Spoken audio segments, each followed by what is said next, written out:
What up, guys? This is Super Rascal 28 bringing you Magic the Gathering, and this is my commander deck, Thraximundar. So, starting off with the commander, Thraximundar, he's a 7 cost with haste. He's a 6/6 legendary zombie assassin, and whenever he attacks, defending player sacrifices a creature. And whenever a player sacrifices a creature, you may put a 1/1 counter on Thrax, making him bigger. Now he runs blue, black, and red. So let's go on to the lands. So this deck is going to be discard sacrifice, and it's all about 100% just every single time instant value. So it's definitely a really fast deck, and it's all about taking the opponent out. So City of Brass, you can tap for any color, but it deals 1 damage to you. Mana Confluence, pay 1 life, add 1 mana of any color to your mana pool. Strip Mine to blow up lands if you need it. Command Tower because Thrax does have 3 colors. Bojuka Bog, when it enters the battlefield, tap. You can exile all cards from your graveyard, add 1 swamp. So this deck's mostly going to be about swamps, and then the backup is going to be mountains and islands. So then we have Blood Crypt. You can pay 2 to have it come in untapped, and you either get a swamp or a mountain. Underground River, you can either tap it for colorless, or you can do either a island or swamp, but then it deals 1 damage to you. Then I have Temple of Malice, comes in tap, but you get to scry 1. You can either add a swamp or a mountain. Temple of Deceit comes in tapped, you can scry 1. Either you can add a island or swamp. Watery Grave, so same thing. You can pay 2 life to have it on tap. It's either an island or a swamp. Dragon Skull Summit, which you can either comes in tapped unless you have a swamp or a mountain, and then you can either have a swamp or a mountain tap for. Now I have Rakdos Carnarium in here just because I can tap a mana, then play Rakdos, and then return that land after tapping for it, and then this I can tap for 2. So it's a double land, which is definitely nice, and it kind of ramps you further, which is really good. And then I have Great Furnace, and the reason I actually have Great Furnace, which is the mountain artifact land, I have Seat of the Synod, which is the island artifact land, and then I have Vault of the Whispers, which is the swamp artifact land. The reason I have all 3 in here is because I have Trinket Mage, which I can fetch for them if I need any lands. And then I have 3 islands. And then I have 3 mountains, which kind of like separate themselves. And then I have several swamps, so I believe I have 11, which is pretty, which, like I said, most of the mana that I'm going to be producing is going to be off of black. Then for ramp, I am going to have Chromantic Lantern, so I can tap for any color and get 1 extra for 3. Cold Steel Heart, enters the battlefield tapped, and then I can choose a color, add 1 mana of that color. Mana Vault to fetch for it if I ever need extra mana ramp with Trinket Mage. Jet Medallion, the reason I use only Jet Medallion and none of the other medallions is because I mostly run black in the deck, which helps out a lot, especially making Thrax cheaper. I have Soul Ring, which I can fetch with Trinket Mage as well. Darksteel Ingot. Lightning Greaves for protection on Thrax. Skull Clamp, just because I have a lot of sacrificing abilities in the deck, so I get 2 off of my sack abilities. Now, Strionic Resonator. The reason I have this is because not only can it copy Thrax's ability, so when he swings, you can sacrifice, or your opponent sacrifices 2 creatures, then making him an 8/8. But it can pretty much copy almost every creature in my deck. So this is like this is a must in this deck, and I'll show you why. So first creature I have is Black Cat. So when Black Cat dies, target opponent discards a card at random, which I can copy with Resonator. Fleshbag Marauder for 3. Same thing. When he enters the battlefield, each player sacrifices a creature, which goes good with Skull Clamp and Resonator. And I also have Rune Scarred Demon, so I can fetch for any card in my library, and I can also double that with Resonator as well. Reaver Demon, same thing. When I cast him, I can destroy all creatures except non-artifact and black creatures. They can't be regenerated. And then Solemn, so I can copy his effect when he enters, or when he dies, I can either double for a basic land or draw 2 cards with Resonator. Ravenous Rats, when it enters, I can have the opponent discard 2 cards, which is great with Resonator. Then I have Dimir Cutpurse. Whenever Dimir Cutpurse deals combat damage to a player, that player discards a card and you draw a card, so that can be doubled as well, which is great. And then I have Mardu Strike Leader. Whenever he attacks, which also Resonator will double, I get a 2/1 warrior token, and I can also use his dash effect as well if I want to return him back to my hand, which is great. And then Trinket Mage, we can double its effect as well with Resonator, which is perfect for this deck. And then Doomsday Spectre. Why I like Doomsday Spectre is because he's a 4, so 2 an island and a swamp. Whenever he comes into play, I have to return a creature, blue or black, to my hand, so that's great if I need to double any other abilities like Trinket Mage, maybe for 4. Whenever he deals combat damage, I can look at a player's hand and choose a card from it. That player discards that card, and if I hit him with Resonator, I can do it twice.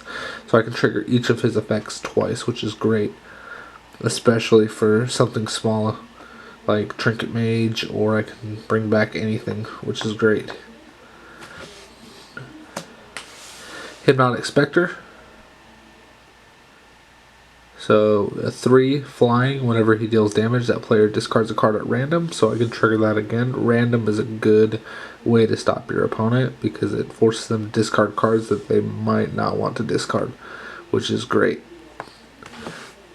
Gatekeeper of Malakir. Again, I can copy his effect as well. So whenever he enters the battlefield, if he's kicked, I can copy his effect, which is great. So it forces the opponent to sacrifice 2 creatures if I copy it. Merciless Executioners like Flashbag Marauder. When he enters, each player has sacrificed a creature, so I can double that as well. Nightville Spectre, same thing. 3-drop, flying 2/3. Whenever he deals damage, that player exiles the top card of his library. You may play cards exiled with Nightville Spectre. This is fantastic because I can double it and then grab other people's lands. Archfiend of Depravity. Say he can't be doubled, but he is a 5 for a 5/4 flying. At the beginning of each opponent's end step, if that player chooses up to 2 creatures he or she controls, then sacrifices the rest. So this could buff Thrax really big, or it can clear out a token deck for sure, which is why I have him in the deck. Steel Hellkite, same thing. Destroy non-land permanents by hitting Steel Hellkite with them, which is fantastic. Steel Hellkite needs to be in every single deck because he has flying, he has no color, and he's just an all-around amazing card. Counterspell, of course. It's the cheaper rewind, it's only 2, so that goes great. The reason I run Negate in this deck as well is because it's a 2 instant speed.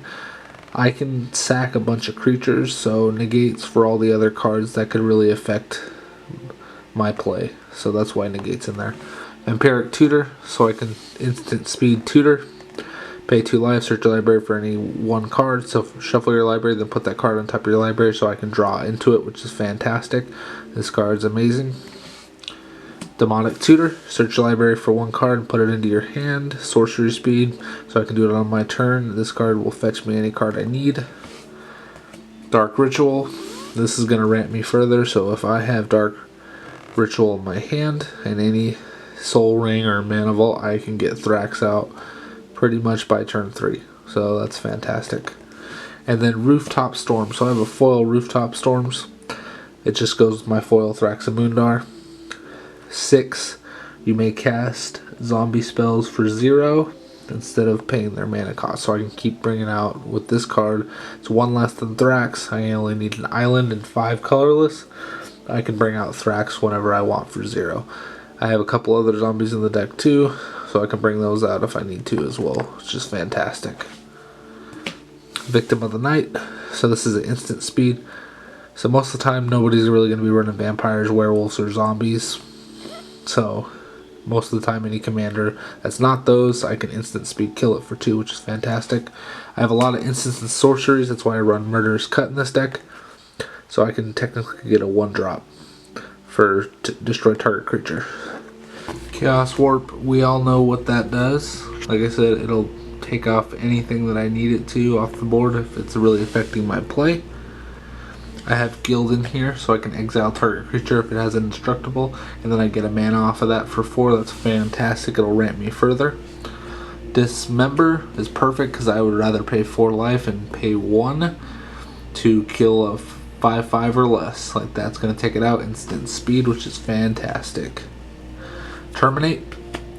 Destroy target creature, can't be regenerated, which is fantastic. Instant speed. Same thing with Hero's Downfall. Destroy target creature or planeswalker. Vandal Blast. Sorcery, destroy artifact. Overload for 5. You can destroy all artifacts an opponent controls, so this card is fantastic, especially in Thrax. Inquisition of Kozilek. Target player reveals his or her hand. Take a card with mana converted cost 3 or less. So this is a great turn 1 card, especially if they have Soul Ring in their hand. This card is fantastic for discard. Stupor, which is amazing. It's so much better than Mind Rot. Target opponent discards a card at random, and then the opponent chooses the card to discard for 3. So better version of Mind Rot. Distress. Target player reveals his or her hand. You choose a non-land from it. That player discards that card for 2, which is fantastic. Duress, we all know what that does. Get an instant, sorcery, enchantment, whatever. Discard that card for 1. Hymn to Torok. Target player discards 2 cards at random from his or her hand. Like this card can really make or break a deck, especially if you have Duress and this in your hand. Turn 3, the opponent already loses 3 cards and 2 of them at random, and you pick 1 instant or sorcery. This really can hurt somebody like beginning game. Mind Shatter is better late game, but it also works early game as well. Target player discards X cards at random. So I actually had Rakdos Return in here, and I took it out for Mind Shatter just because of the random effect. I'd rather have random instead of that player just discards cards and gets dealt damage. I feel like Mind Shatter is better, especially with me running more Swamp than Mountain. And like I said, overall, Mind Shatter is just going to be the better card for me. Blackmail. Target player reveals 3 cards.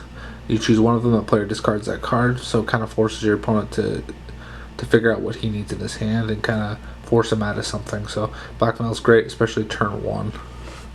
Mind Twist, the most broken card in the deck. 1, and then you pay whatever else. So if they have 7 cards in their hand, you only have to pay 8. That player has to discard all those cards at random. This card can destroy a hand 1 turn. This card is great anytime in the game. Thought Siege, fantastic. Target player reveals his or her hand. You lose 1 or 2 life, and that player discards that card as long as it's non-land. So fantastic card. Wrench Mine, same thing. It either forces them to discard 2 cards for 2, or discard an artifact that they might need. So Tribute to the Hunger. So getting into the sacrificing. Target opponent sacrifices a creature. You gain life equal to that creature's toughness for instant speed for 3. Fantastic, especially for for any commander coming out. You can take him out real quick. Chainer's Edict, fantastic as well for 2. It is sorcery speed, but you can flashback it, so you can get an extra. You can get an extra thing out of it. Barter in Blood. Each player sacrifices 2 creatures. You definitely need that in any sacrifice deck. Devour Flesh, another instant speed. Target player sacrifices creatures, then gains life equal to the creature's toughness. So they gain life, but whatever. Thrax will take them out one by one. And then I like Far Away just because it returns target creature to its owner's hand, and then that player sacrifices a creature. So returning a creature to its hand and then me being able to discard, this is a good 2 card that I can take people out real quick with. Innocent Blood, each player sacrifices a creature for 1, so fantastic card to add to the mix. Geese, and this Geese Verdict for 2, target player sacrifices a creature and then loses 1 life. So for 2, this is another fantastic card at instant speed. Cruel Edict is up next. Target opponent sacrifices a creature. Now getting into the draw spells, I have Ancient Cravings. So 4, you draw 3 cards and lose 3 life. I have Read the Bones because it is a 3-drop. It's nice. You can scry 2. You lose 2 life, but then you draw 2 cards. Now Altar's Reap. A lot of people don't run this card, and I don't know why. It's an instant speed. You have to sacrifice a creature, but you get to draw 2 cards. So the reason I run it is because let's say someone tries to kill your creature, you can respond with Altar's Reap and draw 2 cards. So you're still losing a creature, but you're getting something out of it for 2, which is fantastic. Then I have Night's Whisper. Draw 2 cards, lose 2 life for 2, which is great. Sign in Blood as well, same thing. But it's 2 swamps instead of 1 colorless and then a swamp. Then I have Consult the Necrosages. So I can either have somebody discard 2 cards or I can draw 2 for 3. 1 colorless, 1 island, 1 swamp. So fantastic card. Smallpox does a little bit of both too. For 2, each player loses a life, discards a card, sacrifices a creature, and sacrifices a land. That could really put an opponent back a turn, especially if you have a lot of discard. Playing this turn 3 is definitely going to hit an opponent hard. Unearth. I can bring back any of my 3-drops, and if you notice, it also can cycle. So if I have no 3-drops, I can cycle it. This card's fantastic for 1. I have so many 3-drops, I can bring one from the grave and put it back onto the battlefield for 1, or I can cycle it and get draw another card for 2. Really great card. And then Crux of Fate. So I have I have a dragon in the deck, so it definitely can help. And just overall, like, it's a good Wrath spell. I don't run a lot of Wrath because I have a lot of sacrifice. Now the best card in the deck by far is Painful Quandary. The reason I say so is it's a 5, and this card is very underrated, especially in EDH. 5 mana cost enchantment. Whenever an opponent casts a spell, a player loses 5 life unless he or she discards a card. So I'm either having them discard or they're losing 5 life. Now think about this, 8 spells, and people usually play 2 to 3 a turn, especially late game. 8 spells, they keep losing 5 life or discarding cards, either or is going to play to my game. So this card's fantastic, and especially if they're always losing life, like they'll eventually realize that, oh hey, I only have 10 life left, and then if I swing with Thrax, next turn it's over. So this is the best, one of the best cards in the deck, and like I said, this is all going to go back down to my foil Thrax. So this is one of my favorite cards of all time. And if you look closely, he's foil. Whenever he attacks, if any player sacrifices a creature and he gets buffed. So with all my sack spells, he's a monster. He's great by himself, comes in with haste. He's so underrated and he's so much fun, has so much flavor. So if you guys like what you see, like, comment, and subscribe. I do mostly Dragon Ball Z videos, but I love Magic, and I have a couple more decks that I'm going to throw out. And like I said, like, comment, and subscribe. If you guys want to see more, I have other decks. I have a Yasan deck that I'm going to do later on, and I'm also going to be posting some Dragon Ball Super videos. So later, guys, I appreciate it. If you have any suggestions for me, Let's throw them out there in the comment section below. Thanks, guys. Later.